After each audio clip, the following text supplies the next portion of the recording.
Week 13 of the fantasy basketball season, and here's a few forwards I've looked to try to buy low or trade for this week. The first guy's Anunoby, the Toronto Raptors. So the Raptors, they made a couple trades at the deadline, and Anunoby, I think he's going to step up now and be the main forward on that roster. We saw him trade Norman Powell to the Portland Trailblazers for Gary Trent Jr. and Rodney Hood. So if you want more details on that deal, check out that video. I put it up yesterday along with all the other trade deadline videos to keep people up to date what's going on. But anyway, OG Anunoby on the season, he's ranked 37th in fantasy basketball, 14.3 points a game, 5.7 rebounds, 1.7 assists, 1.7 steals a game, 2.3 threes a game, 75% from the foul line, and 48% from the field. In the last couple weeks since he came back from his injuries and COVID situation, he's been putting up huge numbers: 18.3 points a game, 5.7 rebounds, 2 assists, a whopping 2.7 steals a game, 3.3 threes a game, 75% from the foul line, and 53% from the field. So those are huge numbers for Anunoby. And now his minutes should go up more with Powell out of town, even though I think Gary Trent Jr. is going to have a role with this Toronto Raptor team. And the last 3 games for Anunoby: March 19th versus the Utah Jazz, 15 points, 5 rebounds, an assist, 4 steals, and a block. March 21st at Cleveland, 17 points, 6 rebounds, 2 assists, 3 steals, a block, and 2 threes. And March 21st versus the Denver Nuggets, 23 points, 6 rebounds, 3 assists, 1 steal, a block, and 5 threes. So we've seen Anunoby have some huge games the last couple weeks and then early in the season where he really took off. And right now he's on that tear. And I still think you could buy him low, even though he's on a great pace and putting up big numbers for this Raptor team. But I think he definitely could take the next step with Powell out of town. The next forward is Duncan Robinson of the Miami Heat. So the Heat, they were busy at the trade deadline. They got Nerman Bowiqua, they got Victor Oladipo, and this team might even sign LaMarcus Aldridge within the coming days after he clears waivers. So Duncan Robinson on the season, it hasn't been that good of a season compared to last year for Robinson. On the season, he's ranked 150th in fantasy basketball, 12.5 points a game, 3.8 rebounds, 1.7 assists, 3.3 threes a game, 83% from the foul line, 41% from the field.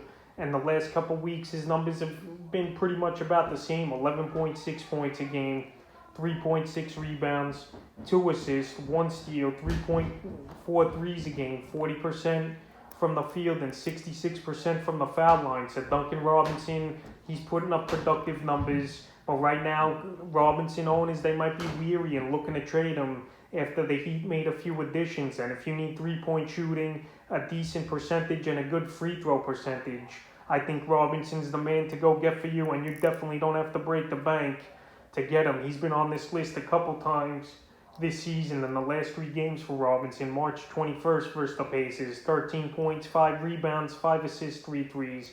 March 23rd versus Phoenix, 6 points, 1 rebound, an assist, 2 threes.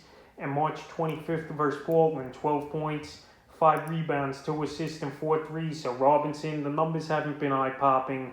And like I mentioned with the trades the Heat made, I definitely could get him on the low this week. The next forward, Aaron Gordon, the new addition of the Denver Nuggets. So the Nuggets get Aaron Gordon yesterday for Gary Harris Jr., R.J. Hampton, and a future first-round pick. So Gordon, he wanted out of Orlando, and his wishes were granted yesterday at the deadline. On the season, he's ranked 229 in fantasy basketball, 14.6 points a game, 6.6 rebounds, 4.2 assists, 1.7 threes a game, 62% from the foul line, and 43% from the field. The last couple weeks, his game stepped up though, ranking 187th, 18.6 points a game, 5.4 rebounds, 5 assists, 2.2 threes, 63% from the foul line, and 47% from the field. So those numbers, they've been pretty solid for Gordon. But now some Gordon owners, they might think his value and scoring might drop, which it definitely could when you got Jamal Murray, Michael Porter Jr., and obviously possibly the MVP this season, Nikola Jokic, on your roster. But I still think Gordon could be productive. He's probably not going to get the 18 points a game he's been averaging over the last 2 weeks, but I still think he could average anywhere from 13 to 16 points a game, and it's pretty solid. And he's a player. I know the percentages haven't been good, but the scoring's been pretty decent. The rebounding's been decent, and the hustling for the steals and stuff have been okay. So I still think you could get him on the cheap. And the Gordon owners, they definitely could be panicking right now. The last 3 games for Gordon: March 21st versus New Orleans, 12 points, 6 rebounds, 5 assists, 2 3-pointers. March 23rd, 13 points, 3 rebounds, 6 assists, a steal, and a block. And March 24th, 13 points, 7 rebounds, 3 assists. So mediocre ball games, nothing eye-popping off the chart. And we'll see, though, what he does with his new ball club. I still would want to get Aaron Gordon on my roster, and I think I could do it on a discount this week. The next forward I'd look to try to trade for is Paul George of the Los Angeles Clippers. So Paul George, he's been in a slump the last few weeks now. Is PG-13 on the season. He's ranked 43rd in fantasy basketball, 22.4 points a game, 6.2 rebounds, 5.4 assists, 1.1 steals a game, 3.3 threes a game, 87% from the foul line, and it's 47% from the field. So the numbers, they're pretty solid for the regular season, but the last couple weeks here, only 18 points a game, 6.3 rebounds, 5.3 assists, 2.3 threes a game, 82% from the foul line, and a woeful 39% from the field. So PG-13, his shooting percentage has gone down. His scoring's definitely gone down a pretty decent number over the last few weeks from what it is to the season in the 2-week span. But George, I think he's going to get back on track. This Clipper team, I think they're motivated and rejuvenated, especially getting Rajon Rondo, a player they coveted in the offseason. So I think he's going to add leadership to the locker room. And he's a player that could get his teammates easier shots. And I think he's going to be the orchestrator of the offense. Him and Kawhi Leonard, obviously, is Rondo. And he's going to get these players in better position like Paul George. So I think George will bounce back. And while his value's at its low, this is the time to get him, because the last 3 games, it's been mediocre games, if that. March 22nd versus Atlanta, 8 points, 3 rebounds, 7 assists, 2 steals, and a block. March 24th in San Antonio, 17 points, 6 rebounds, 4 assists. And then March 21st at San Antonio, it was a great bounce back, and maybe George is breaking out of the slump. 24 points, 13 boards, 4 assists, and 2 threes. But I'm still going to try to go out there and get him before the deadline's up in fantasy leagues.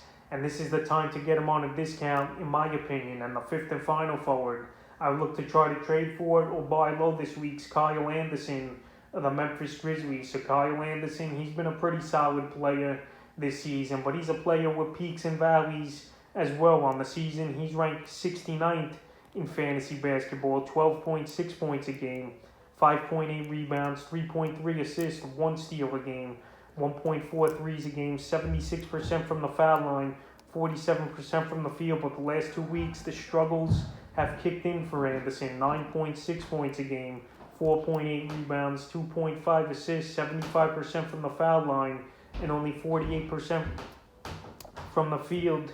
And the rankings 138 in the time. And the last 3 games for him haven't been all that great as well. So Anderson, he's still playing the 25 to the 35 minutes a game here for this Memphis Grizzly team. And he's a player I think could get things going and be a good player down the stretch for fantasy owners. The last 3 games, March 20th, 13 points, 8 rebounds, 4 assists, 2 threes. March 22nd versus Boston, 14 points, 5 rebounds, 7 assists, 3 steals, 3 blocks, and a 3. And March 24th at OKC, 6 points, 5 rebounds, an assist, and a block. So Anderson, he gives you about 5-6 categories, which is pretty solid. And for a player like him, I don't think an owner is going to ask for much, because his name value don't go a deep way. But even though he's producing this year in fantasy, but now with a couple struggling games, 2 out of the last 4, this is a time where his value could have went down a bit, and you could get him on a discount. So that's a few forwards I would look to buy low or trade for here in Week 13 of the fantasy basketball season.